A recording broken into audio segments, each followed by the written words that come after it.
Assalamualaikum warahmatullahi wabarakatuh.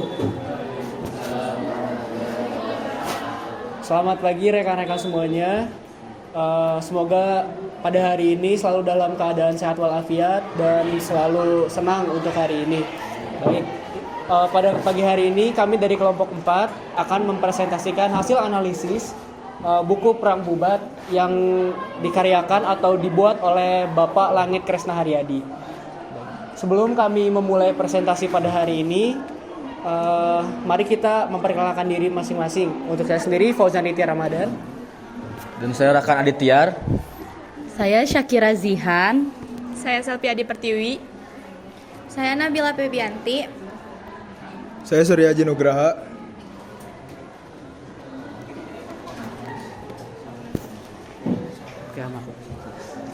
Baik, pada yang pertama ini adalah mundurin.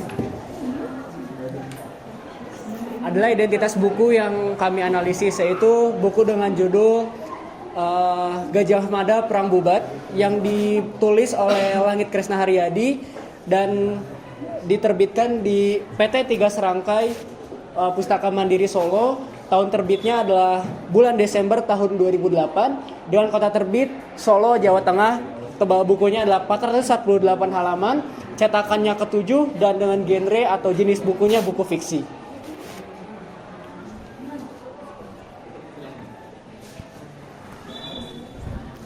Selanjutnya ada tokoh-tokoh dari novel Perang Bubat. Yang pertama ada Dyah Pitaloka dan yang kedua ada Mahapahit, ada Madahapatih, Gajah Mada. Keduanya merupakan tokoh utama. Selanjutnya, nah ini berikut tokoh-tokoh yang ada di novel Perang Bubat.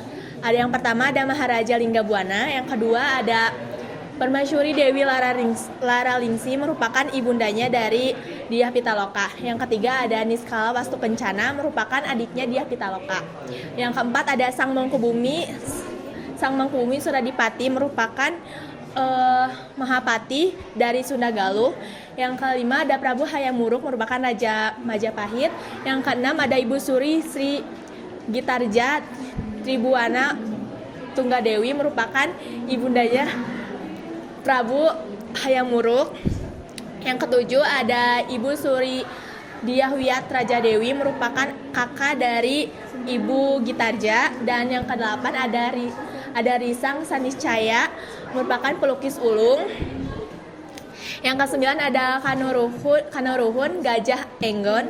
Dan yang ke-10 ada Podang Salisir merupakan pelukis dari Majapahit. Yang ke-11 ada Nenden Pritaya. Yang ke-12 ada Eis Nandini.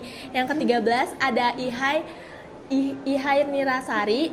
Ke-14 ada pasukan Bayangkara Majapahit. Dan yang terakhir ada Padabasu merupakan ayahnya dari Saniscara.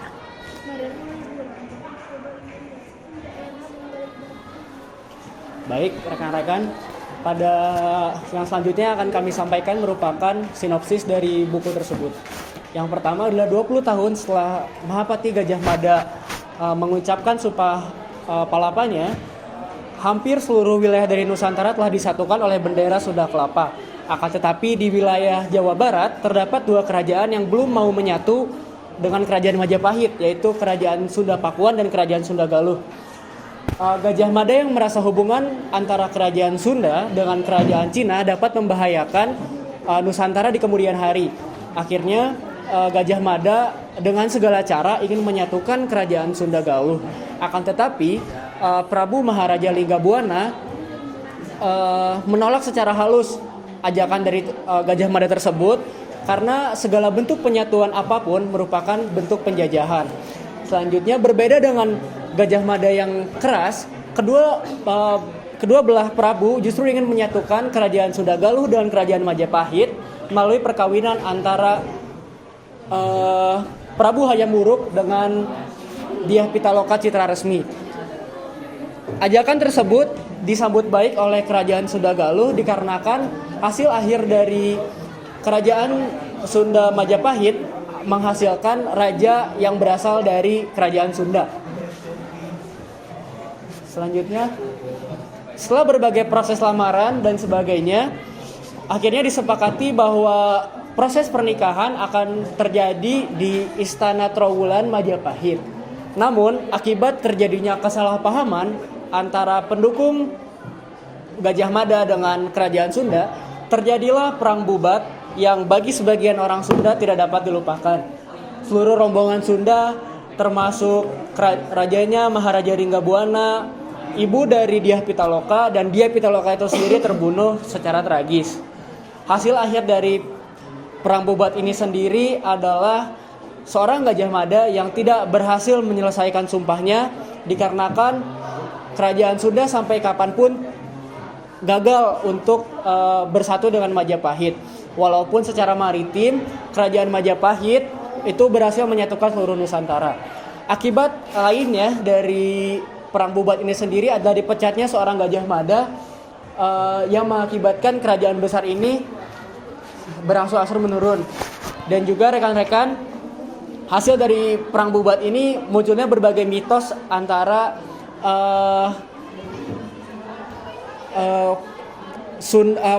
orang Sunda itu tidak boleh menikahin dengan orang Jawa, dan lainnya adalah tidak terdapat nama Kerajaan Majapahit sebagai jalan di Sunda, terutama di Bandung, baik maupun itu di Surabaya ataupun di dekat lapangan bubat seperti itu. Selanjutnya,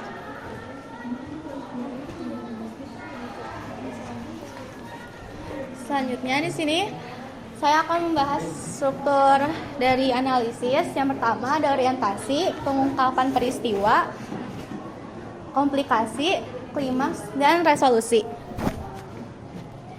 Orientasi. Di sini di dalam orientasi yang pertama adalah pengenalan tokoh yang ada di dalam. Yang pertama ada pengenalan tokoh yang terkait. Contohnya yang pertama ada Saniscara yang dijelaskan pada halaman 1 dengan bukti Saniscara mulai merasa tatapannya berkabut. Selain itu ada Gajah Enggon yang berada di halaman 11 dengan bukti bagi Nyai Gajah Enggon yang memiliki nama Raih Sunelok, Kiai Pagawal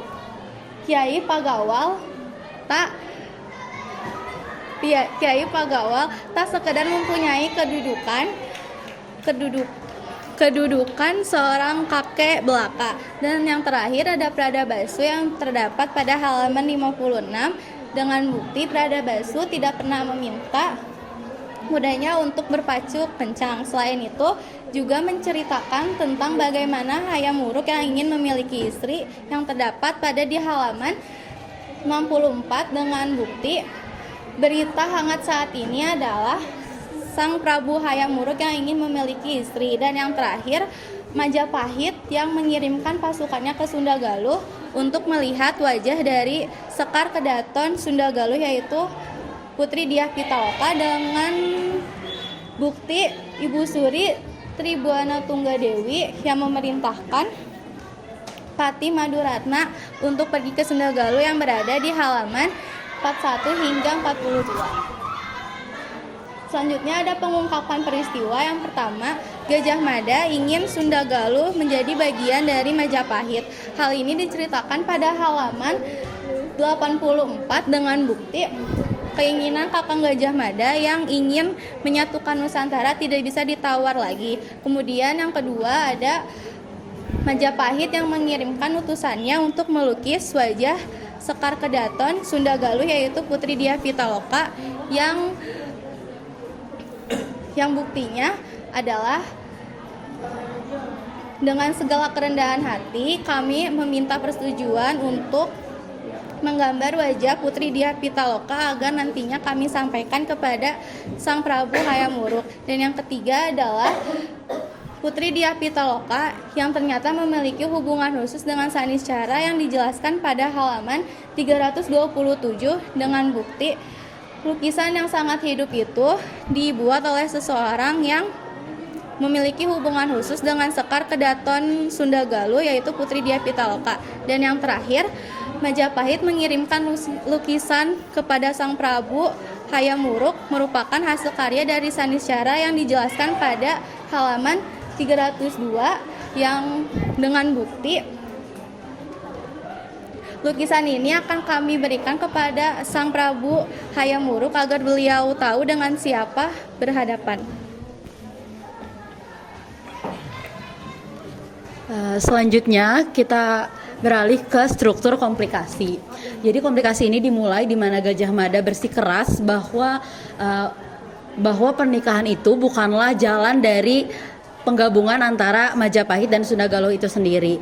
Gajah Mada merasa bahwa jalan penggabungan yang tepat adalah dengan bentuk penjajahan, dan juga jika Sunda Galuh tetap tidak ingin menyatu dengan Majapahit, maka Gajah Mada akan memperlakukan Sunda Galuh seperti kerajaan lainnya, dijajah ataupun dibunuh warga kerajaannya dan lain-lain. Dibuktikan di halaman 342 dengan kalimat Majapahit memerlukan jawaban Sunda Galuh, mau menyatu ataupun tidak ada hubungannya dengan rencana perkawinan anak dari Sunda Galuh dengan Prabu Hayam Wuruk. Selanjutnya, setelah adanya perundingan dan segala macamnya, akhirnya Majapahit setuju bahwa pernikahan akan dilaksanakan, dan Majapahit pun akhirnya kembali ke Sunda Galuh untuk melakukan lamaran. Dibuktikan dengan kalimat pada halaman 350 di mana kedatangan rombongan Majapahit dengan jumlah yang lebih banyak membawa berbagai macam hadiah untuk Sunda Galuh.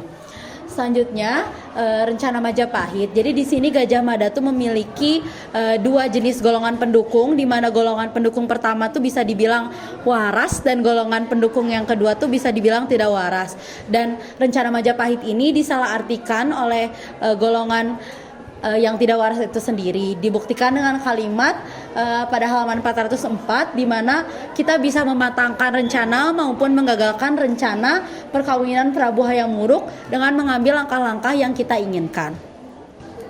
Selanjutnya beralih ke klimaks, di mana klimaks ini dimulai ketika dimulainya perang Bubat itu sendiri, di mana anak panah mulai berhamburan oleh prajurit berkuda, dan juga karena tempat perang mereka yang luas membuat mereka menjadi lebih gesit, lebih leluasa juga untuk melakukan peperangan, dan di sini pun kericuhan akhirnya dimulai. Dibuktikan dengan kalimat pada halaman 432. Selanjutnya klimaks ini diakhiri di mana Dyah Pitaloka akhirnya memutuskan untuk mengakhiri hidupnya karena dia merasa sudah tidak memiliki harapan hidup lagi, di mana orang tuanya juga sudah terbunuh di perang Bubat itu sendiri, dan akhirnya Dyah Pitaloka memutuskan untuk mengakhiri hidupnya. Dibuktikan pada halaman 433 di mana tanpa keraguan Dyah Pitaloka menenggelamkan kujang yang tajam dan bukan kujang yang karatan ke perutnya. Selanjutnya diakhiri dengan resolusi di mana akhirnya peperangan pun berhenti karena banyaknya jiwa yang berpulang, di mana dibuktikan pada kalimat pada halaman 434, tumpukan mayat yang menyebar di lapangan Bubat mengundang tanya mengapa kejadian seperti ini bisa terjadi, mengapa saling bunuh itu bisa terjadi, dan puluhan burung gagak maupun burung pemakaman juga mulai memenuhi langit pada saat itu. Dan dilanjutkan juga dengan akhirnya kematian anak Pradabashu, di mana saat kematian ini Pradabashu sangat terpukul dan dia merasa bahwa dia tidak memiliki harapan hidup lagi, dia tidak memiliki gairah dalam hidup lagi. Dibuktikan pada kalimat di mana Pradabashu lupa bagaimana caranya bernafas. Leher anaknya yang tercekik adalah lehernya juga yang tercekik, dan sampai akhirnya dia pada batas kemampuannya, matanya pun kehilangan cahaya. Maksudnya di sini dia pun mulai kehilangan gairah atau tujuan hidup.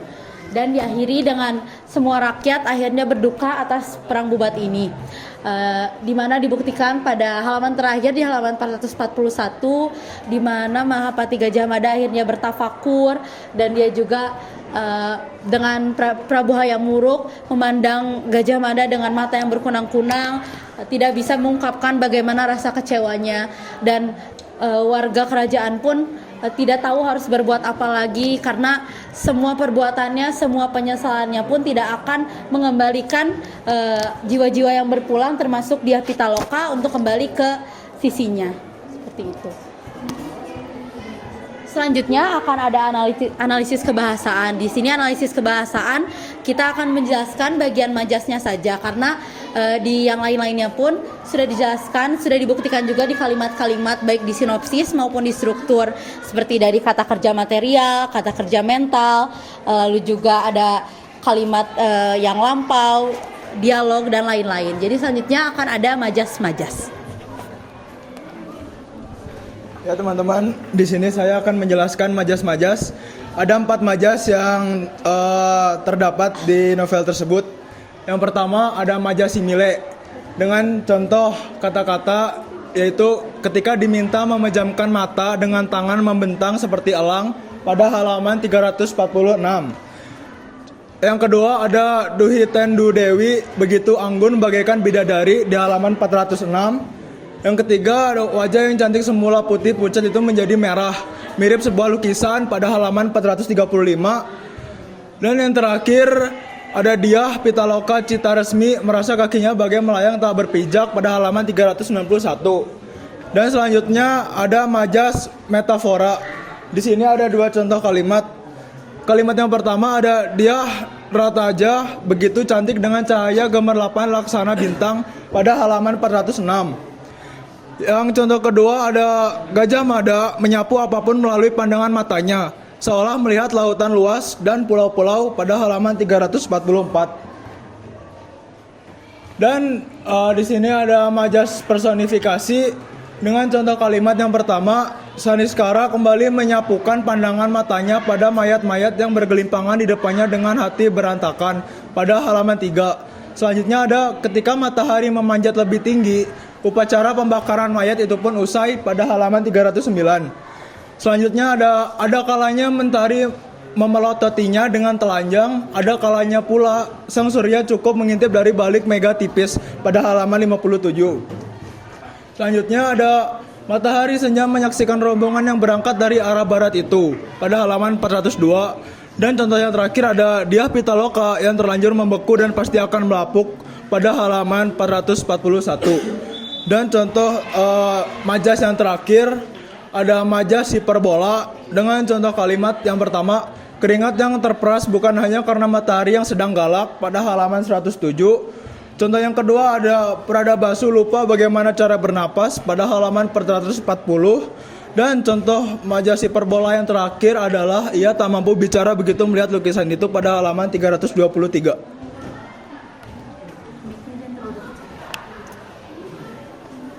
Selanjutnya ada nilai-nilai yang terkandung dari novel Perang Bubat. Ada 5 nilai-nilai yang terkandung, yaitu yang pertama nilai sosial, yang kedua nilai moral, yang ketiga nilai agama, yang keempat nilai budaya, dan yang terakhir nilai estetika. Oke, yang pertama nilai sosial. Terdapat pada halaman 256, kalimatnya berisi tentang kedatangan rombongan tamu itu disambut dengan ramah tamah. Istana Surawisesa telah dihias dengan rangkaian janur. Dan selanjutnya yang kedua ada nilai moral, terdapat di halaman yang sama 256 dan di kalimat yang sama.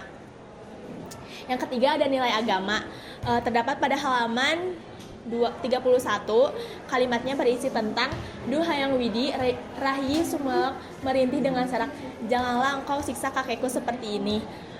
Jika telah tiba waktunya, cabut saja nyawa kakekku. Yang keempat ada nilai budaya, terdapat pada halaman 256, kalimatnya berisi tentang mereka ditempatkan di sebuah bangunan khusus di sebelah Istana Surawisesa, di mana para tamu masih harus menunggu dan disajikan makanan serta alunan gamelan yang indah mendayu. Yang terakhir ada nilai estetika di halaman 256, kalimatnya tentang ketika mendengar alunan gamelan itu tergambarlah suasana alam pedesaan yang indah di telinga, seolah di depan mata mereka tersajikan pesawahan dengan tanaman padi yang masih muda dan tampak hijau sepanjang mata memandang. Selanjutnya ada kelebihan dan kekurangan novel. Dan yang pertama saya akan bacakan kelebihannya. Novel ini menyajikan kisah perang Bubat yang diceritakan dengan halus dan dan latar belakang terjadinya kesalahpahaman antara kerajaan Sunda Galuh dan kerajaan Majapahit dijelaskan dengan sangat rinci. Penulisan novel sejarah ini menambahkan peristiwa-peristiwa agar novel ini lebih menarik. Dengan membaca novel ini akan mendapatkan manfaat yang sangat reaktif, menambahkan wawasan akan peristiwa sejarah yang pernah terjadi di Indonesia. Disajikan dengan sangat apik, mengangkat perang Bubat disajikan tanpa keterpihakan antara dua suku, Jawa Barat dan Jawa Timur. Dibumbui cerita fiksi yang menyentuh. Selanjutnya adalah kekurangan novel. Hal yang bersifat prinsip pada buku novel yaitu ketiadaannya daftar isi. Dan yang kedua, ilustrasi pada cover sampul sebaiknya tidak terlalu front, bernuansa warna merah darah dengan penggambaran yang telah usai dan banyak korban yang berjatuhan di mana-mana. Kesimpulannya, buku ini menceritakan kisah yang menarik dan tragis tentang Perang Bubat, salah satu peristiwa penting dalam sejarah Nusantara. Tragedi Bubat menjadi pusat dari buku ini, menggambarkan bagaimana sebuah kesalahpahaman dapat memicu konflik besar yang berujung pada kehancuran. Buku ini juga memberikan wawasan yang mendalam mengenai latar belakang sejarah kerajaan Sunda dan Majapahit. Secara keseluruhan, buku ini tampaknya berhasil menggabungkan fakta sejarah dengan narasi yang emosional, memperkaya pemahaman pembaca tentang warisan sejarah Nusantara dan dampak jangka panjang dari tragedi tersebut bagi hubungan antara Majapahit dan Sunda.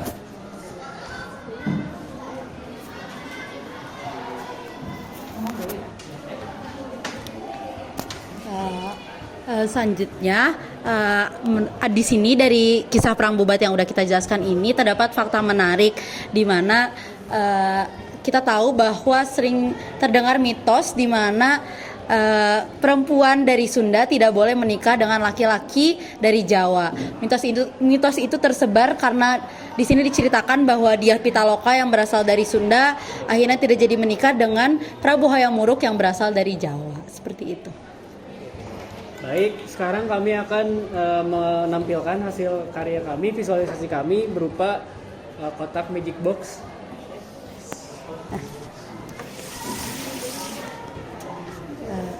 Oke, ini kita bisa buka kotak ini sendiri. Di sini terdapat hal-hal mengenai Perang Bubat, di mana di sini di box pertama menjelaskan momen setelah Perang Bubat. Di sini ada Sunda dan juga Majapahit. Di sini menjelaskan tentang ilustrasi dari perang menggunakan alat apa. Di sini sendiri terdapat contoh pasukannya, visualisasi pasukannya, dan yang terakhir adalah Visualisasi saat perangnya. Lalu di sini ada peta kerajaan, ada kerajaan Majapahit dan juga kerajaan Sunda Galuh. Lalu di sini ada momen Perang Bubat itu sendiri, ada gambar-gambar visualisasi dari kejadian Perang Bubat yang terlihat sangat ricu, terlihat sangat serem gitu ya. Dan di box kedua di sini kita menjelaskan tentang alur atau sinopsis dari Perang Bubat itu sendiri. Nah, di sini sudah dijelaskan melalui presentasi juga step by step dari awal bagaimana bisa terjadi Perang Bubat sampai akhirnya ada kematian-kematian dari beberapa tokoh seperti Dyah Pitaloka.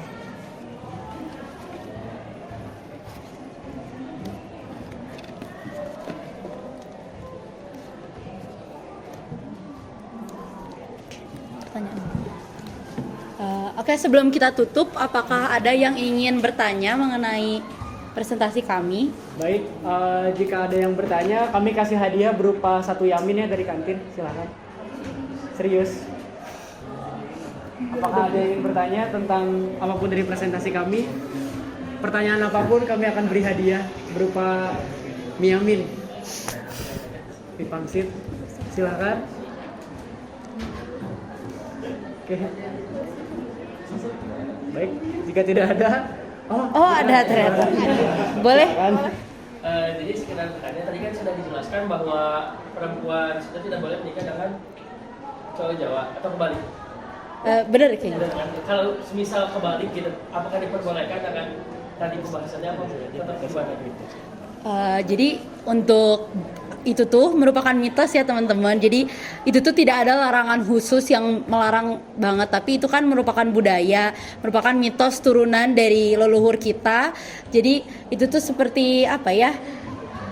Mungkin kalau misalnya terjadi atau nikah antara perempuan Sunda dengan laki-laki Jawa tuh jadinya tidak disetujui oleh kedua belah pihak keluarga karena mitos dari leluhur itu sendiri. Nah, untuk diperbolehkan atau tidaknya, atau kalau terbalik diperbolehkan atau tidaknya, tidak ada aturan khusus yang menjelaskan kayak gitu, karena itu hanya mitos dari leluhur kita sendiri kayak gitu. Udah. Tutup aja. Oke. Baik, demikianlah presentasi dari kami. Terima kasih untuk Zikra yang sudah bertanya. Nanti Miaminnya ditunggu ya waktu istirahat. Oke. Terima kasih atas perhatiannya. Wassalamualaikum warahmatullahi wabarakatuh.